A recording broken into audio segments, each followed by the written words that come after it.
59th question. ಇಲ್ಲೇನ್ ಕೊಟ್ಟಿದ್ದಾರೆ ನೋಡ್ರಿ. The number 56 is divided into 4 parts such that they are the terms of arithmetic progression. Okay, so ಇಲ್ಲಿ 4 part divide ಆಗಿದೆ. ಆ 4 part ಏನ್ APL ಇದೆ. ಯಾವಾಗ ನಿಮಗೆ 4 ಪಾರ್ಟ್ಸ್ ಇಲ್ಲ 4 ನಂಬರ್ಸ್ ಅಂತ ಕೊಟ್ರೆ ನೀವು ಯಾವ ತರ ತಗೋಬೇಕಂದ್ರೆ let the 4 parts be a minus 3d, a minus d, a plus d, a plus 3d ಅಂತ ತಗೊಳ್ರಿ. ಯಾಕಂದ್ರೆ ಈಗ ನೀವು ನೋಡಿದ್ರೆ ಇವ್ರ ಎಲ್ಲರ ಮಧ್ಯೆ ಡಿಫ್ರೆನ್ಸ್ ಏನು 2d 2d 2d. Okay, so difference ಏನಿರುತ್ತೆ 2d ಇರುತ್ತೆ. ಈ ತರ ತಗೊಳೋದು ಬೆಟರ್ ಯಾವಾಗ್ಲೂ. ಓಕೆನಾ, ಸೊ ನಿಮಗೆ 4 ಪಾರ್ಟ್ಸ್ ಇಲ್ಲ 4 ನಂಬರ್ಸ್ ಅಂತ ಕೊಟ್ರೆ ನೀವೇನ್ ತಗೊಳ್ರಿ a minus 3d, a minus d, a plus d, a plus 3d ಅಂತ ತಗೊಳ್ರಿ. ಓಕೆ, ಇದು ಬೆಟರ್ ಆಗುತ್ತೆ. ಆಮೇಲೆ ಇವ್ 4 part the number 56 is divided into 4 parts ಅಂತಂದ್ರೆ ಇವ್ 4ನ್ನ ಆಡ್ ಮಾಡಿದ್ರೆ ಏನ್ ಬರುತ್ತೆ 56 ಬರುತ್ತೆ. ಸೊ ಫಸ್ಟ್ ಅದನ್ನ ಮಾಡೋಣ. a minus 3d plus a minus d plus a plus d plus a plus 3d is equal to 56. ಯಾಕಂದ್ರೆ ಈಗ 56ನೇ ಅವರು 4 ಪಾರ್ಟ್ ಮಾಡಿದ್ದಾರೆ. ಅಂದ್ರೆ ಇದನ್ನ 4 ಪಾರ್ಟ್ ನ ಆಡ್ ಮಾಡಿದ್ರೆ ಏನ್ ಬರುತ್ತೆ 56 ಬರೋದಂತ ಗೊತ್ತಾಯ್ತು. ಸೊ ಆಡ್ ಮಾಡಿದ್ರೆ 56 ಬರುತ್ತೆ. ಓಕೆ, ಇವಾಗ ಏನಾಗುತ್ತೆ ನೋಡ್ರಿ, minus d plus d cancel ಆಗುತ್ತೆ, minus 3d plus 3d cancel ಆಗ್ಬಿಡುತ್ತೆ.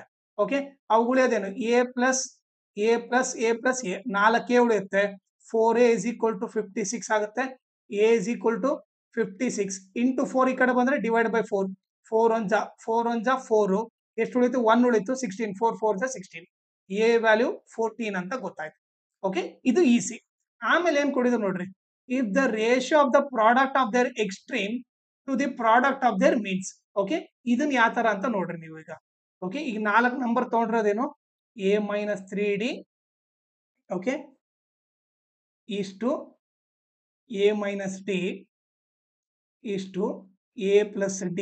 ಈಗ 4 ಪಾರ್ಟ್ಸ್ ತಗೊಂಡಿರೋದು ನಾವು ಈ ತರ, ಹೌದಾ. ಈಗ ನಿಮಗೆ ಬೇಸಿಕ್ ಏನ್ ಗೊತ್ತಿರ್ಬೇಕಂದ್ರೆ ಓಕೆ 4 ತಗೊಂಡಾಗ ಈ ಫಸ್ಟ್ ಲಾಸ್ಟ್ ನ ಎಕ್ಸ್ಟ್ರೀಮ್ಸ್ ಅಂತ ಕರೀತಾರೆ. ಓಕೆ, ಸೊ ಎಕ್ಸ್ಟ್ರೀಮ್ಸ್ ಯಾವ್ಯಾವು ಈ ಗ್ರೀನ್ ಕಲರ್ ಇಂದ ಮಾರ್ಕ್ ಮಾಡಿದೆ ನೋಡ್ರಿ, ಇವು extremes. Okay, first last extremes. ಆಮೇಲೆ ಈ ರೆಡ್ ಕಲರ್ ಇಂದ ಮಾರ್ಕ್ ಮಾಡ್ತಾ ಇದೆ ನೋಡ್ರಿ, ಇವನ್ನ ಮೀನ್ಸ್ ಅಂತಾರೆ. ಓಕೆ, ಇವೇನಿದು ಇವು ಮೀನ್ಸ್. ಓಕೆ, ಈ ಗ್ರೀನ್ ಕಲರ್ ಇಂದ ಮಾರ್ಕ್ ಮಾಡಿರೋದು ಎಕ್ಸ್ಟ್ರೀಮ್ಸ್. ಓಕೆ, ಸೊ ಈಗ ಅವ್ರು ಕೊಟ್ಟಿರೋದೇನು, if the ratio of the product of their extremes to the product of their means. Product ಅಂದ್ರೆ ಮಲ್ಟಿಪ್ಲೈ.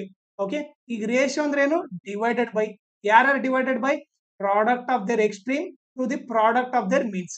ಓಕೆ, ಸೊ ಅದರ ಅರ್ಥ ಏನು, ಪ್ರಾಡಕ್ಟ್ ಆಫ್ ದ ಎಕ್ಸ್ಟ್ರೀಮ್ ಅಂತಂದ್ರೆ ಇವು ಎರಡನ್ನ ಮಲ್ಟಿಪ್ಲೈ ಮಾಡಬೇಕು, ಎಕ್ಸ್ಟ್ರೀಮ್ ನಂಬರ್ ನ ಮಲ್ಟಿಪ್ಲೈ ಮಾಡಬೇಕು.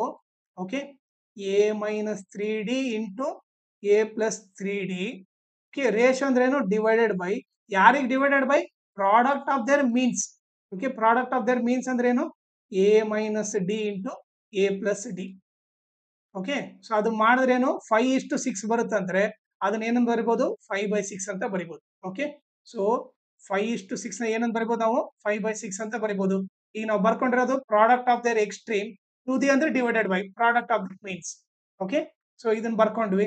ಈಗ ನೀವು ನೋಡಿದ್ರೆ ಇದು ಯಾವ ಟೈಪ್ ಇದೆ ನೋಡ್ರಿ, ಇದು a plus B into a minus B ಇದೆ. ಕೆಳಗಡೆ ಕೂಡ a plus B into a minus B ಇದೆ. ಅವಾಗ ಏನ್ ಬರಿಬಹುದು ನಾನು a square minus B square ಅಂತ ಬರಿಬಹುದು. ಕೆಳಗಡೆ ಕೂಡ ಅದೇ ರೀತಿ ಬರಿಬಹುದು, a square minus B square ಅಂತ ಬರಿಬಹುದು. Is equal to 5/6. ಇವಾಗ ಏನಾಗುತ್ತೆ ನೋಡ್ರಿ, a ಸ್ಕ್ವಯರ್ ಓಕೆ ಮೈನಸ್ ಈ 3d ಸ್ಕ್ವಯರ್ ಅಂದ್ರೆ ಏನು 3 square 9 d square whole divided by a square minus d square ಅಂತ ಬರಿಬಹುದು. Is equal to 5/6.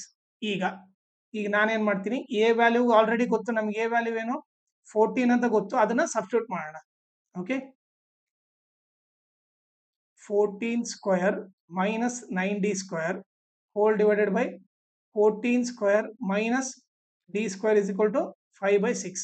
ಸೊ ಏನಾಗುತ್ತೆ 14 ಸ್ಕ್ವಯರ್ ಎಷ್ಟು 14 ಸ್ಕ್ವಯರ್ ಬಂದ್ಬಿಟ್ಟು 196 minus 9d square whole divided by 14 square ಏನು 196 minus d square is equal to 5/6. Okay, so ಈ cross multiply ಮಾಡೋಣ, ಅವಾಗ ಏನಾಗುತ್ತೆ 5 into 196 minus d square is equal to 6 into 196 minus 9d square ಆಗುತ್ತೆ. Okay, so ಈಗ multiply ಮಾಡಿ ಏನಾಗುತ್ತೆ, 5 6 30, 5 9 45 plus 3 48 ಆಯ್ತು. 5 1 5 5 ಪ್ಲಸ್ 4 9 ಆಗುತ್ತೆ. 980 minus d square is equal to ಇದನ್ನ ಮಲ್ಟಿಪ್ಲೈ ಮಾಡಿದ್ರೆ 6 6 36. ಓಕೆ, 6 9 ಎಷ್ಟು 54 ಪ್ಲಸ್ 3 57. 6 1 6 6 ಪ್ಲಸ್ 11 6 ಪ್ಲಸ್ 5 11 ಆಗುತ್ತೆ. ಮೈನಸ್ ಇಲ್ಲಿ ಮಲ್ಟಿಪ್ಲೈ ಮಾಡಿದ್ರೆ ಸಾರಿ ಇಲ್ಲಿ 5 ಇಂಟು ಡಿ ಸ್ಕ್ವೇರ್ ಏನಾಗುತ್ತೆ, ಇದು ಇಲ್ಲಿ ನೀವು ನೋಡಿದ್ರೆ 5 into D square minus 5 d square ಆಗುತ್ತೆ. ಓಕೆ, ಈಗ ಇಲ್ಲಿ 6 9 54 ಡಿ ಸ್ಕ್ವೇರ್ ಆಗುತ್ತೆ. ಓಕೆನಾ, ಸೊ ಇವಾಗ ನೀವು ನೋಡಿದ್ರೆ ಡಿ ಸ್ಕ್ವೇರ್ ಅದೆಲ್ಲ ಒಂದ್ ಸೈಡ್ ತಗೊಂಡ್ಬಂದ್ರೆ ಮೈನಸ್ 5 ಡಿ ಸ್ಕ್ವೇರ್ ಮೈನಸ್ 54 ಈ ಕಡೆ ಬಂದ್ರೆ ಪ್ಲಸ್ 54 ಡಿ ಸ್ಕ್ವೇರ್ ಆಗುತ್ತೆ ಇಸ್ ಈಕ್ವಲ್ ಟು 1176.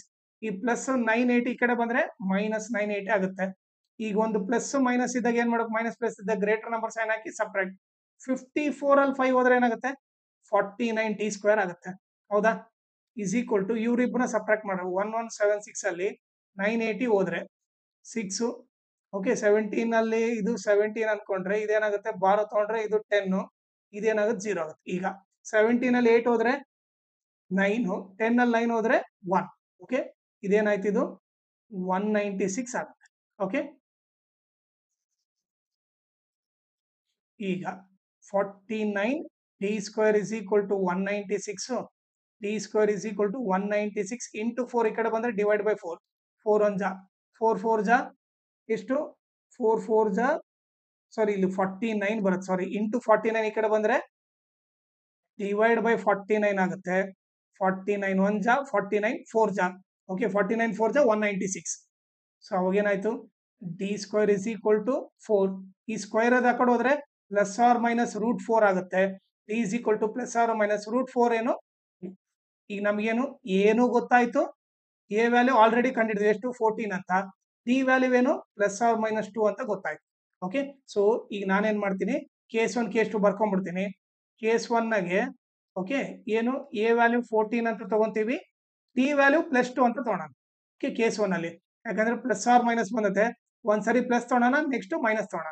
ಈಗ ನಾನು ನಂಬರ್ ತಗೊಂಡ್ರದೇನು 4 ನಂಬರು, ಎ ಮೈನಸ್ 3ಡಿ, A minus D, A plus D, A plus 3ಡಿ ಅಂತ ತಗೊಂಡ್ರದು. ಓಕೆ, ಈಗ ಸಬ್ಸ್ಟಿಟ್ಯೂಟ್ ಮಾಡ್ರಿ. A value 14 minus 3 into D value ಏನು 2, ಆಮೇಲೆ 14 ಮೈನಸ್ ಡಿ ವ್ಯಾಲ್ಯೂ ಏನು 2, ಆಮೇಲೆ ಎ ವ್ಯಾಲ್ಯೂ 14 ಪ್ಲಸ್ 2, ಆಮೇಲೆ 14 ಪ್ಲಸ್ 3 ಇಂಟು 2 ಏನಾಗುತ್ತೆ ನೋಡ್ರಿ, ಇದು 3 2 ಜಾ 6. 14 ಅಲ್ಲಿ 6 ಹೋದ್ರೆ 8, 14 ಅಲ್ಲಿ 2 ಹೋದ್ರೆ ಎಷ್ಟು 12, 14 ಪ್ಲಸ್ 2 16. ಈಗ 3 2 ಜಾ 6, 6 ಪ್ಲಸ್ 14 ಏನಾಗುತ್ತೆ, 6 ಪ್ಲಸ್ 3 2 ಜಾ 6, 6 ಪ್ಲಸ್ 14 20 ಆಗುತ್ತೆ. ಓಕೆ, ಸೊ 4 ನಂಬರ್ ಬಂದ್ಬಿಟ್ಟು 8 12 16 20. ಓಕೆ, ಒಂದು ಇದೊಂದು. ಈ ಕೇಸ್ 2 ತಗೊಳ್ರಿ. ಕೇಸ್ 2 ತಗೊಂಡ್ರೆ ಎ ವ್ಯಾಲ್ಯೂ 14, ಡಿ ವ್ಯಾಲ್ಯೂ ಏನು -2 ತಗೋಬೇಕು ಇಲ್ಲಿ. ಓಕೆ, ಸೊ ಮತ್ತೆ ಅದೇ 4 ನಂಬರ್ ತಗೊಂಡ್ರೆ ನಾವೇನು ಎ ಮೈನಸ್ 3ಡಿ, A minus D, A plus D, A plus 3ಡಿ. ಈಗ ಸಬ್ಸ್ಟಿಟ್ಯೂಟ್ ಮಾಡಿದ್ರೆ A value 14 minus 3 into D value -2. Okay, 14 minus D value ಏನು -2, ಮತ್ತೆ 14 ಪ್ಲಸ್ ಡಿ ವ್ಯಾಲ್ಯೂ ಏನು -2, 14 ಪ್ಲಸ್ 3 ಇಂಟು ಡಿ ವ್ಯಾಲ್ಯೂ ಏನು ಡಿ ವ್ಯಾಲ್ಯೂ -2. ಓಕೆ, ಈಗ 14 minus into minus plus ಆಯ್ತು, 3 2 6, 14 minus into minus plus 2, 14 plus into minus -2, 14 plus into minus minus 3 2 6. ಈಗ ನೀವು ನೋಡಿದ್ರೆ 14 plus 6 20, 14 plus 2 16, 14 ಅಲ್ಲಿ 2 ಹೋದ್ರೆ 12. ಓಕೆ, 14 ಅಲ್ಲಿ 6 ಹೋದ್ರೆ 8. ಈಗ ನೀವು ನೋಡಿದ್ರೆ ಕೇಸ್ 2 ಅಲ್ಲಿ ಏನಾಗಿದೆ, ನಂಬರ್ ಜಸ್ಟ್ ಉಲ್ಟಾ ಬಂದಿದೆ. ಇದು ಇನ್ಕ್ರೀಸಿಂಗ್ ಆರ್ಡರ್ ಅಲ್ಲಿ ಇದೆ, ಇದು ಡಿಕ್ರೀಸಿಂಗ್ ಆರ್ಡರ್ ಅಲ್ಲಿ ಇದೆ. ಓಕೆ, ನಂಬರ್ ಮಾತ್ರ ಅವೇ 4 ನಂಬರ್. ಓಕೆ, ಇದು ಬಂದ್ಬಿಟ್ಟು ಇದ್ರದ್ದು ಸೊಲ್ಯೂಷನ್. ನಿಮಗೆ ನನ್ನ ಟೀಚಿಂಗ್ ಇಷ್ಟ ಆದ್ರೆ ಈ ನಂಬರ್ಗೆ ವಾಟ್ಸಪ್ ಮಾಡ್ರಿ, ನಾನೇ ನಿಮಗೆ ಕಾಲ್ ಮಾಡ್ತೀನಿ. ಆಮೇಲೆ ನಾವು ಗ್ರೂಪ್ ಯಾಕೆ ಕ್ರಿಯೇಟ್ ಮಾಡ್ತಾ ಇದ್ದೀವಿ, ಅದರಿಂದ ಏನೇನು ಅಡ್ವಾಂಟೇಜಸ್, ಆಮೇಲೆ ನಿಮ್ ಸ್ಟಡಿಗೆ ಯಾವ ತರ ಹೆಲ್ಪ್ ಆಗುತ್ತೆ ಅದನ್ನೆಲ್ಲ ನಿಮಗೆ ನೀಟಾಗಿ ಎಕ್ಸ್‌ಪ್ಲೇನ್ ಮಾಡ್ತೀನಿ.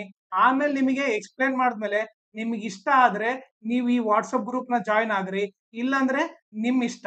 ಬಟ್ ನೀವು ಮಾತ್ರ ಈ ನಂಬರ್‌ಗೆ ವಾಟ್ಸಪ್ ಮಾಡ್ರಿ. ಓಕೆ. ಸೋ ದಟ್ ನಿಮಗೆ ಡೆಫಿನೆಟ್ಲಿ ಹೆಲ್ಪ್ ಆಗುತ್ತೆ. ಆಮೇಲೆ ನನ್ನ ಚಾನೆಲ್‌ನ ಮ್ಯಾಕ್ಸಿಮಮ್ ಶೇರ್ ಮಾಡ್ರಿ. ಸೋ ದಟ್ ಎಕ್ಸಾಮ್ ಟೈಮಲ್ಲಿ ಎಲ್ಲರಿಗೂ ಹೆಲ್ಪ್ ಆಗುತ್ತೆ. ಆಮೇಲೆ ಈ ವಿಡಿಯೋ ಡಿಸ್ಕ್ರಿಪ್ಷನ್ ಅಲ್ಲಿ ನನ್ನ Instagram channel link, Telegram channel link, ಆಮೇಲೆ ಅರ್ಥಮೆಟಿಕ್ ಪ್ರೋಗ್ರೆಷನ್‌ದು ಎಲ್ಲಾ ಎಲ್.ಬಿ.ಎ ಕ್ವೆಷನ್ ಸಾಲ್ವ್ ಮಾಡ್ಬಿಟ್ಟು ಆ ಸೊಲ್ಯೂಷನ್ ಪ್ಲೇ ಲಿಸ್ಟ್ ಲಿಂಕ್‌ನ ಈ ವಿಡಿಯೋ ಡಿಸ್ಕ್ರಿಪ್ಷನ್ ಅಲ್ಲಿ ಹಾಕಿರ್ತೀನಿ.